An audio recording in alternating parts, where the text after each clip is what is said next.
ہاں چلو مگر بھوک لگی ہے۔ دیال نے پیٹ پر ہاتھ پھیر کر جواب دیا، شاب ہم پھل توڑ کر لاتا ہے، آپ رکو۔ اتنا کہہ کر وہ بھاگتا ہوا درختوں کی دوسری جانب چلا گیا۔ چند لمحوں بعد جب وہ واپس آیا تو اس کے پاس بہت سے جنگلی کیلے، سیب اور دوسرے پھل تھے۔ ہم تینوں نے پیڑ کی آگ بجھائی اور وہاں سے چل پڑے۔ ہمارا سفر سوگنڈا کی جانب تھا، جہاں سے تاریک وادی کی سرحد شروع ہوتی تھی۔ شنکر کی تجویز کے مطابق ہم جنگل میں سیدھا ہی سیدھا آگے بڑھتے رہے۔ تقریباً 45 منٹ کے سفر کے بعد درختوں کا سلسلہ ختم ہو گیا۔ درختوں کی دوسری طرف چٹانی سرزمین تھی، ناہموار اور خشک ماحول پر پیلاہٹ سوار تھی۔ اس کی وجہ بھی معلوم ہو گئی تھی، چٹانیں اور زمین بالکل پیلی تھی۔ اس زردی میں جو کچھ نظر آیا وہ کافی لرزہ خیز تھا۔ وسیع و عریض میدان، ہر طرح کے جانوروں کے گول نظر آ رہے تھے۔ طوفانی ریلے نے کافی تباہ کاری مچا دی تھی۔ ننھے معصوم جانور سہمے ہوئے تھے، نیل گائے، سامبر ہرن وغیرہ تھے۔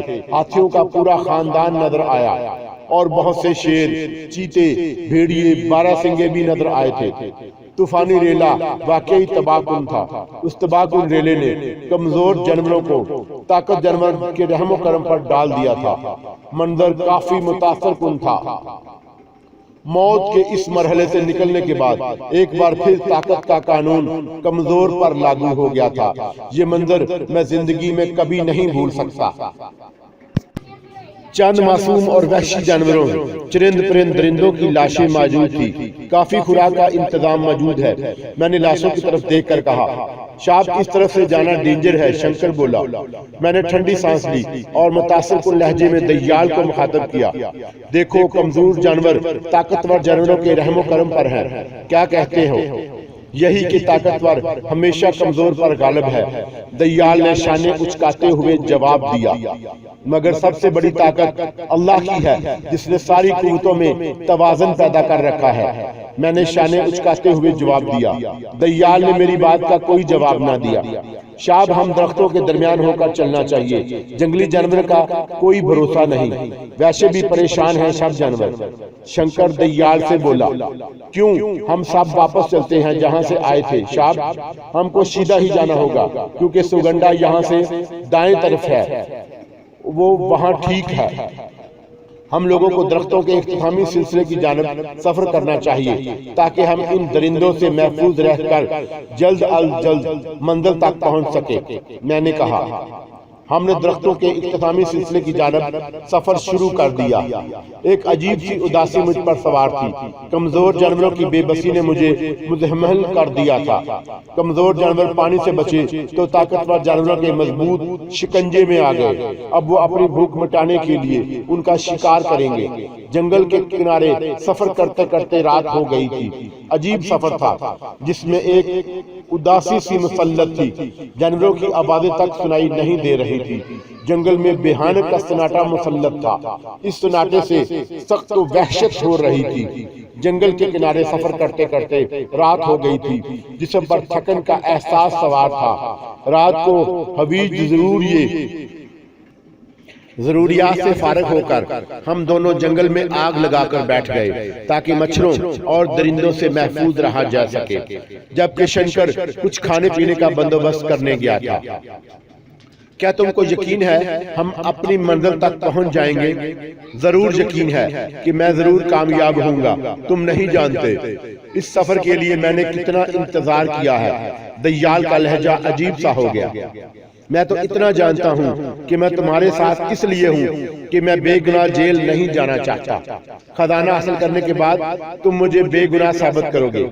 تم نے اپنی قوتوں کے سہارے مجھے قانون سے بچا تو لیا، لیکن میں بذریعہ قانون بے گناہ ثابت ہونا چاہتا ہوں۔ میں نے اپنی طویل بات ایک ہی سانس میں مکمل کی۔ بے فکر رہو یار، جس مقصد کے لیے میں نے اپنی زندگی لگا دی اس کے پورا ہونے کے بعد تمہارا حصہ اور تمہاری زندگی دونوں واپس تمہیں ضرور ملیں گے۔ دیال نے میرے کاندھے پر ہاتھ مارتے ہوئے خوشگوار موڈ سے جواب دیا۔ نہ جانے مجھے کیوں ایسا لگتا تھا کہ دیال کا سفر کا مقصد ہی خزانہ ہی نہیں اور اس کے علاوہ اور بھی ہے، کیونکہ اکثر اسے میں نے دوران سفر خیالات میں مگن دیکھا تھا، جیسے وہ مجھ سے کچھ چھپا رہا ہو، لیکن کیا تھا وہ مقصد یہ مجھے معلوم نہ تھا۔ اچانک میں نے شنکر کو آتے دیکھا، اس کے کندھوں پر حسب سابق بہت سے پھل موجود تھے جو اس نے مختلف درختوں سے توڑے تھے۔ ان توڑے ہوئے پھلوں میں بہت سے ایسے فروٹ بھی موجود تھے جو میں نے کبھی دیکھے بھی نہ تھے۔ بہرحال ہم تینوں نے پھل کھا کر پیٹ کے جہنم کو سرد کیا اور پھر تینوں نے باری باری سونے کی ڈیوٹی لگا لی۔ رات کے آخری پہر ڈیوٹی کی باری شنکر کی تھی۔ دوسری صبح سورج کی روشنی نے گدگدایا تو پتا چلا کہ رات کی نیند بہت اچھی تھی۔ شنکر ہم سے پہلے کا جاگا تھا۔ ناشتے کا انتظام اس نے کسی پرندے کے گوشت کی صورت میں پہلے ہی کر لیا تھا۔ تمام ضرورتوں سے فراغت کے بعد ہم لوگ اپنے سفر پر چل پڑے۔ شنکر کے مطابق ہم لوگ سوگنڈا تک پہنچنے ہی والے ہیں۔ ہم لوگ چلتے رہے۔ کافی میدانی سلسلوں کو عبور کرنے کے بعد بالآخر ہم نے ایک جگہ آبی پرندوں کو فضا میں پرواز کرتے دیکھا۔ وہ آبی پرندے دور پہاڑ کے پیچھے سے نظر آ رہے تھے۔ شاید اس پہاڑ کے پیچھے دریا ہے۔ جب باڑھ آتی ہے سارا پانی پہاڑ سے نیچے آ جاتا ہے اور ایسا صرف بارش کے زیادہ ہونے پر ہوتا ہے۔ ہم دونوں نے کوئی جواب نہ دیا اور شنکر کے ساتھ ساتھ چلتے رہے۔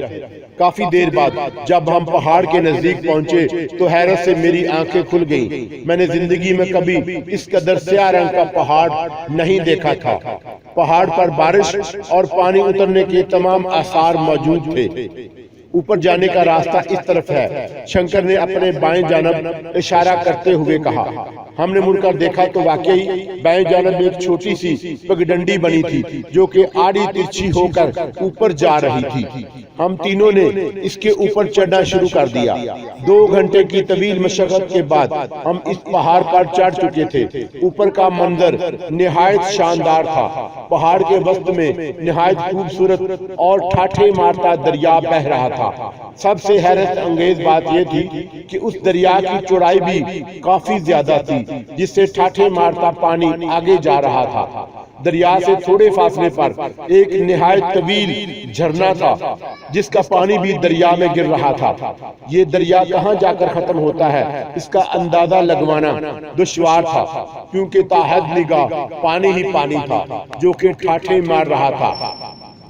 دریا کا کٹاؤ کچھ اس طرح تھا کہ بارش ہو جانے کی صورت میں سارا پانی پہاڑ سے نیچے اترتا تھا، جس سے جنگل میں طوفانی ریلا آ جاتا تھا۔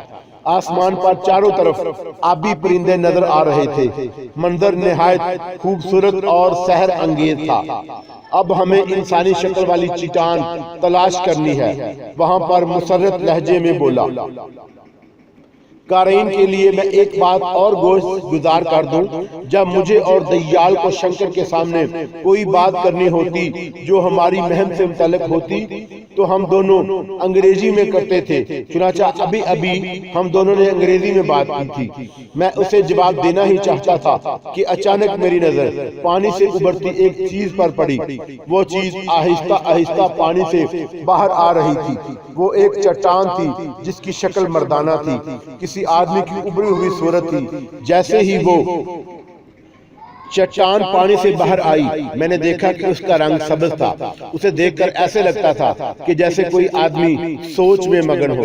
اچانک پانی کے اندر سے آہستہ آہستہ کوئی چیز باہر آ رہی تھی۔ وہ چمکتی چیز چٹان کے گرد تیر رہی تھی اور وہ آہستہ آہستہ تیرتی ہوئی ان کے نزدیک آ رہی تھی۔ میں اور شنکر خوف سے اس چمکدار چیز کو دیکھ رہے تھے جو اچانک نظر آئی تھی، جبکہ دیال نہایت دلچسپی سے اس چیز کو دیکھ رہا تھا جو قریب آ رہی تھی۔ ایسے لگتا تھا کہ جیسے سب اس کی مرضی کے مطابق ہو رہا ہو۔ وہ چیز آہستہ آہستہ قریب آتی جا رہی تھی۔ وہ بالکل ہمارے قریب آ کر رک گئی تھی۔ وہ سیاہ رنگ کی لکڑی کا سٹریچر تھا۔ اس سٹریچر پر انسانی جسم نظر آ رہا تھا جو کہ اس پر دراز تھا۔ وہ جسم کسی لڑکی کا تھا جو کہ نہایت ہی خوبصورت تھی۔ صاف لگ رہا تھا کہ وہ مری ہوئی ہے۔ اس کے جسم برہنہ حالت میں تھا اور پورا جسم عجیب سے روغن سے ڈھکا ہوا تھا جس سے اس کا جسم چمک رہا تھا۔ حیرت کی بات یہ تھی کہ انسانی جسم پانی کے اندر سے برآمد ہوا تھا۔ شاب بھپ بھپ بھوت شنکر خوف زدہ آواز میں چلایا۔ دیال بڑی ہی دلچسپی سے اس کو دیکھ رہا تھا۔ اس کی آنکھوں میں خوف کی بجائے تجسس تھا، جبکہ میرے چہرے پر بھی خوف کے آثار تھے۔ میری دہشت بھری نظریں اس جسم پر جمی تھی۔ یہاں سے بھاگ چلو شاب، کوئی آتما شاتما کا چکر ہے، شنکر نے خوف سے میرے کندھے کو ہلا کر کہا۔ ڈر تو مجھے بھی لگ رہا ہے، میں نے بڑبڑاتے ہوئے جواب دیا۔ شاب آپ لوگ کس چکر میں ہو، کوئی گڑبڑ تو نہیں؟ شنکر کی آواز میں خوف تھا۔ میں کچھ جواب دینا ہی چاہ رہا تھا کہ دیال نے پرسکون آواز میں مجھے مخاطب کیا۔ خلیق تم اس لاش کو ہاتھ لگاؤ۔ میں نے حیرت بھرے لہجے میں تقریباً چلا کر کہا، ہاں تم، یہ ہمارا آخری پڑاؤ ہے۔ میں دیکھنا چاہتا ہوں اس لاش کو ہاتھ لگانے سے کیا ہوتا ہے۔ اس کی آواز پرسکون تھی۔ نہیں، نہ جانے کون سا شیطانی چکر ہو، میں نے خوف زدہ آواز میں کہا۔ شاب یہ کوئی بھوت ہے، شنکر بڑبڑایا۔ خلیق تم اس کو ہاتھ لگاؤ۔ دیال شنکر کی بات سنی انسنی کرتے ہوئے بولا، نہیں میں ہاتھ نہیں لگاؤں گا۔ میں نے بھی فیصلہ کن لہجے میں جواب دیا، ہاتھ لگانا ہی پڑے گا تم کو، میں منظر سے دور نہیں ہو سکتا۔ دیال نے اچانک پلٹ کر میرا گریبان پکڑا اور بولا۔ میں نے دیکھا کہ اس کی آنکھوں میں نہایت وحشت تھی۔ جیسے میں نے اس کی بات نہ مانی وہ منظر سے دور ہو جائے گا۔ اس کی آنکھوں میں وہ وحشت دیکھ کر میں چونک پڑا۔ اگر کچھ الٹا سیدھا ہو گیا تو؟ میں نے خوف زدگی سے جواب دیا، کچھ نہیں ہوگا، ہاتھ تو لگاؤ۔ اس کے لہجے میں بے صبری تھی۔ جیسے ہی لاش کو ہاتھ لگانے کی نیت سے آگے بڑھا، میں نے دیکھا کہ انسانی شکل والی چٹان گھوم رہی ہے۔ دھت تیرے کی، تو نے وقت ضائع کر دیا، اب آگے کا راستہ بہت مشکل ہوگا۔ دیال بڑبڑایا۔ تھوڑی ہی دیر گزری تھی کہ اچانک ایک عجیب سی آواز میرے کانوں سے ٹکرائی۔ انسانی شکل والی چٹان سے شعاعیں نکل کر جھرنے والی چٹان پر پڑی۔ شعاعوں کے پڑنے سے ایک تیز گرگراہٹ ہوئی اور جھرنے کے پانی کے پیچھے والی چٹان سرکنے لگی۔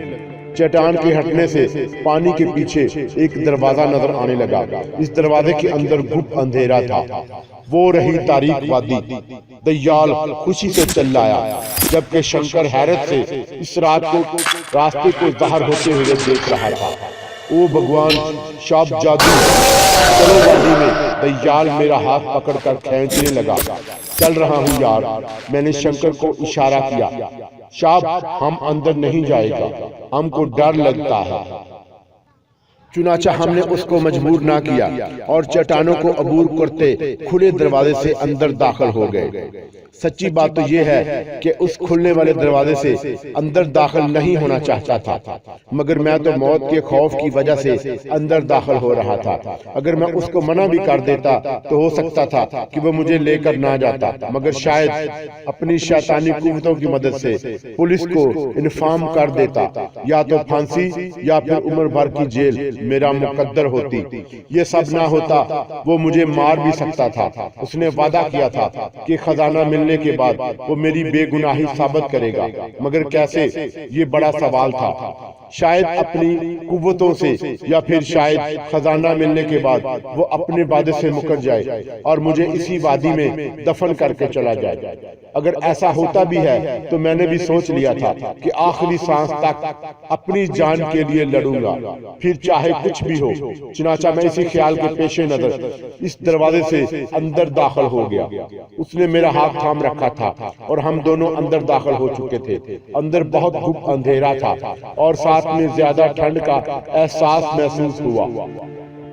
اندھیرا اس قدر زیادہ تھا کہ ہاتھ کو ہاتھ سجائی نہیں دے رہا تھا۔ دل میں ایک عجیب طرح دہشت اور خوف سوار تھا۔ یہ میرے اپنے احساسات تھے، دیال کا کیا تھا یہ مجھے معلوم نہیں۔ مجھے ڈر لگ رہا تھا۔ اندھیرا بھی کس قدر زیادہ تھا۔ میں نے خوف زدہ لہجے میں کہا، ڈرو مت، نقشے کے مطابق تاریک وادی میں زیادہ تر نظر کا دھوکہ ہے، تم ڈرو گے تو تاریک وادی کا خوف تم کو اور ڈرائے گا۔ دجال میرے خوف کو محسوس کر کے بولا۔ میں خاموش ہو گیا۔ قدر توقف کے بعد میں نے کہا، یار ٹھنڈ کس قدر زیادہ ہے؟ وہ تو ہے، دجال نے میرے ساتھ چلتے چلتے جواب دیا۔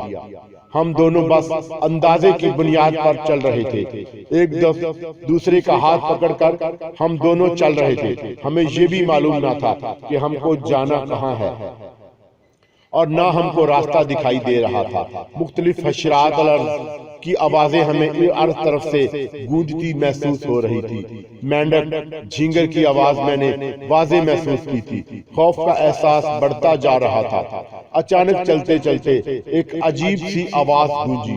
وہ آواز ایسی تھی جیسے کوئی پرانے زمانے کا بھاپ کا اسٹیم چھوڑتا ہے۔ آواز سنتے ہی میرے ہاتھ کی گرفت دجال کے ہاتھ پر اور سخت ہو گئی۔ دجال کی دھڑکن کو میں نے تیز ہوتے محسوس کیا۔ اچانک میں نے اپنے سامنے دو سرخ آنکھوں کو ظاہر ہوتے دیکھا۔ وہ بغیر چہرے کی آنکھیں مجھے پلک جھپکائے ہمیں دیکھ رہی تھی۔ دجال، یہ کیا شیطانی چکر ہے؟ میں نے دجال کا ہاتھ دباتے ہوئے کہا۔ چپ رہو اور چلتے رہو، یہ تاریک وادی کی بدروحیں ہیں۔ دجال نے میرے کان میں سرگوشی کی۔ مگر تمہارا جادو، میں نے کانپتے ہوئے جواب دیا، یہاں میرا علم کام نہیں کر رہا۔ دجال نے انکشاف کرتے ہوئے جواب دیا۔ اچانک وہی آنکھیں مجھے اپنے سامنے سمت دکھائی دی اور پھر اپنے بائیں، پھر چاروں طرف آنکھیں ہی آنکھیں نظر آنے لگی۔ مجھے ڈر لگ رہا ہے، میں نے خوف بھری آواز میں کہا۔ اپنے حواس قابو میں رکھو، ڈرے گے تو یہ چیزیں اور ڈرائیں گی۔ دجال کی آواز پرسکون تھی۔ میں دجال کے ساتھ چلتا رہا۔ حیرت کی بات یہ تھی کہ دجال کو خوف محسوس نہیں ہو رہا تھا۔ اچانک میں نے دیکھا کہ سامنے سے سفید رنگ کا دھواں ظاہر ہو رہا ہے۔ وہ دھواں بڑھتا ہی جا رہا تھا کہ اچانک مجھے کسی نے زوردار دھکا دیا۔ میرا ہاتھ دجال سے چھوٹ گیا۔ میرے حلق سے ایک کربناک چیخ نکلی۔ دجال چلایا، اپنے حواس قابو میں رکھنا۔ دجال چیخ کر بولا، ڈرنا مت۔ دجال نے اتنا ہی کہا تھا کہ سرد ہاتھوں کی نرم سی گرفت مجھے اپنے ہاتھ پر محسوس ہوئی۔ میرے حلق سے تیز چیخ نکلی اور میں جھٹکا کھا کر گرا اور مجھے کچھ ہوش نہ رہا۔ ہوش میں آیا، میں نے دیکھا چاندنی رات ہے اور ٹھنڈی اور خشک ہواؤں نے مجھے فرحت کا احساس دیا تھا۔ میں کراہتا ہوا اٹھ بیٹھا اور ادھر ادھر نظریں دوڑائی تو سامنے کا منظر دیکھ کر خوف سے گگی بن گئی۔ میں نے اپنے آپ کو وسیع قبرستان میں پایا۔ اچانک میری نظر دجال پر پڑی، جو کہ بالکل میرے برابر بے سد پڑا تھا اور اس کے ماتھے سے خون بہہ رہا تھا۔ دجال کو دیکھنے کے بعد پہلی نظر میں مجھے ایسا لگا شاید دجال کے بورڈ سے دھرتی پاک ہو گئی ہے، چنانچہ میں اس پر جھک گیا۔ تھوڑی ہی دیر میں مجھے اندازہ ہو گیا وہ زندہ ہے، صرف بے ہوش ہے۔ کافی دیر تک کی تگ و دو کے بعد جب اس کو ہوش نہ آیا تو میں نے مدد لانے کے خیال سے اٹھ کھڑا ہوا، چنانچہ میں نے آگے بڑھنا شروع کر دیا۔ تھوڑی دیر میں اندازہ ہو گیا کہ میں جس قبرستان میں موجود ہوں وہ کسی پہاڑ پر واقع ہے۔ دور دور تک قبریں تھوڑے تھوڑے فاصلے پر نظر آ رہی تھی۔ چاند کی روشنی میں تا حد نگاہ قبریں ہی قبریں تھیں۔ اچانک مجھے پانی کے گرنے کی آواز نے چونکا دیا۔ پانی کی آواز میرے پیچھے سے آ رہی تھی، چنانچہ میں نے اپنا رخ پانی کی طرف کر لیا۔ تھوڑی دیر چلنے کے بعد مجھے چھوٹا سا پہاڑی جھرنا نظر آیا جس سے پانی نکل رہا تھا۔ میں نے فوراً اس کی جانب دوڑ لگا دی۔ پانی کو دیکھتے ہی ساری تھکاوٹ اور بھوک کا احساس دوبارہ لوٹ آیا۔ پانی کے نزدیک پہنچ کر میں نے دیوانوں کی طرح اس سے ہاتھ منہ دھونا شروع کر دیا اور پانی پینا شروع کیا۔ پانی کے حلق میں جاتے ہی متلی کا شدید احساس مجھے ستانے لگا۔ پیٹ میں شدید درد ہونے لگی۔ پانی کا ذائقہ بھی کچھ عجیب سا تھا، پھیکا پھیکا سا نمکین۔ پانی کے ہاتھوں پر لگتے ہی چہچہاہٹ کا احساس ہوا۔ چند لمحوں کے بعد احساس ہو گیا کہ میں نے پانی نہیں کچھ اور پیا ہے۔ وہ نمکین کا احساس شاید خون کا تھا۔ یہ احساس ہوتے ہی میرے حلق میں جانے والا پانی نہیں خون ہے۔ میں چیخ کر اٹھ کھڑا ہوا۔ اچانک میں نے دیکھا کہ پانی سے ایک ہاتھ برآمد ہو رہا ہے۔ میں دہشت زدہ نظروں سے ہاتھ کو برآمد ہوتے دیکھ رہا تھا۔ قارئین کرام، میری کیفیت اس وقت ہالی ووڈ کے ہار فلم کے ہیرو جیسی ہو گئی تھی جو کہ خوفناک حالات میں پھنس جاتا ہے۔ فرق صرف اتنا تھا کہ وہ حالات خود ساختہ ہوتے ہیں